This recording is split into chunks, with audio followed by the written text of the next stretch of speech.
Hey everyone, this is Andrew with another video from Mantis 3D Printer. Today we'll be continuing our series on sketch constraints with the horizontal, vertical, perpendicular, and fix unfix tool. So we'll get right into it. Hit the create sketch button and then create a sketch on our top face. And once again hit our look at button. Take a look at our sketch looking head on.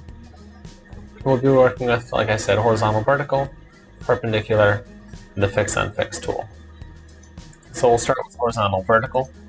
I'll draw two lines that are near vertical and then one that is near horizontal. Something you saw me do there, which you may not know if you are first getting into Fusion. So once you click a line, you'll notice this little check mark pops up.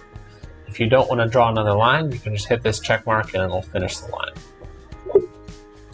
So what we'll do from there is hit our horizontal, vertical tool. And if we click on a line, it will snap the line to whichever's closest. If you draw a line that's pretty close, you'll see that this one is 46.6 degrees. It's still closer to vertical, so it'll snap vertical. So that's the basic use of it. The one thing that can be done with it, which people don't often know, is say I wanted to make this circle. And I wanted the center point of this circle to line up with the end of this line. So you could do something where you put a line down. I could drop a line from here to here. I could select it and hit X to make it a construction line, and then grab the horizontal, vertical tool and make it vertical. That's one way of doing it, but that adds extra components to your sketch and also takes up a lot more time. A much easier way of doing it is just hit your horizontal, vertical tool, then hit this point and this point. You can actually constrain points to not just have the feature be horizontal, vertical, but to have the points stay horizontal, vertical to each other. Do the same thing. Select these two. This time we'll right click and then hit horizontal, vertical, and it'll make those horizontal with each other. You can see that the symbol turns flat for horizontal and vertical for vertical. So you can see how these are now constrained to each other. That's the basic gist of how you would use horizontal, vertical. There are some other things that you can do with it, but this is what you'll run into 99% of the time that you're using it.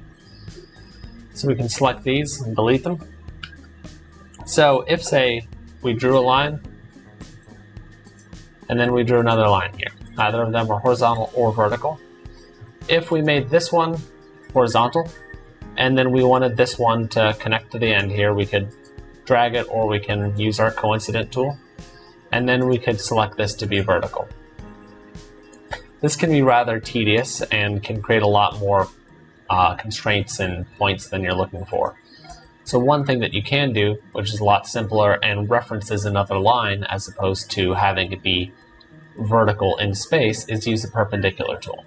This will set any two lines to be perpendicular to each other. So you select one line and then select the other. The order doesn't matter, as long as one of them is constrained already, and then that will set those two perpendicular to each other. The order that you select them really doesn't matter too much. Depending on which one you select first, it'll snap to the other one, but that shouldn't affect sketching for 99% of what you're doing. Then the last tool that we have is the fix unfix tool. This does exactly what you would think it does. I can drag this around, I can move this line in every direction. You'll see that it already automatically constrained horizontal. We can click that and delete it. And now we have a completely unconstrained line floating around in space. So if I hit the fix unfix tool and select this line, you'll notice that it turns green. That's because it's fixed. Blue lines are unconstrained, black lines are constrained, and green lines are fixed. But you'll also notice that I can still drag this line. This is because a line that's fixed can still be dragged. If I was to unfix this line, and you'll also notice that this point just got fixed when I selected it and hit that button, because you can fix points, and I dragged this to here. So now that line is constrained to there, and I hit fix on this line. I can now only move one end of it, and I can't move it side to side at all. But if, say, I wanted it to stay right here where it is, I could hit the fix unfix button and click that point, and now none of it can move. Now if I once again select the line and unfix it, that point stays fixed. I could also delete this constraint and now just that point is fixed and the rest of the line can move. Fix Unfix isn't used too commonly when modeling, but it can be handy if you're doing something more freeform or doing lettering, especially if you import lettering into Fusion to have it hold still on you. One other thing is with a circle, if you fix a circle, it will stay completely motionless. Since there's no extra axis of movement that you could constrain like an endpoint on a line, it's completely fixed.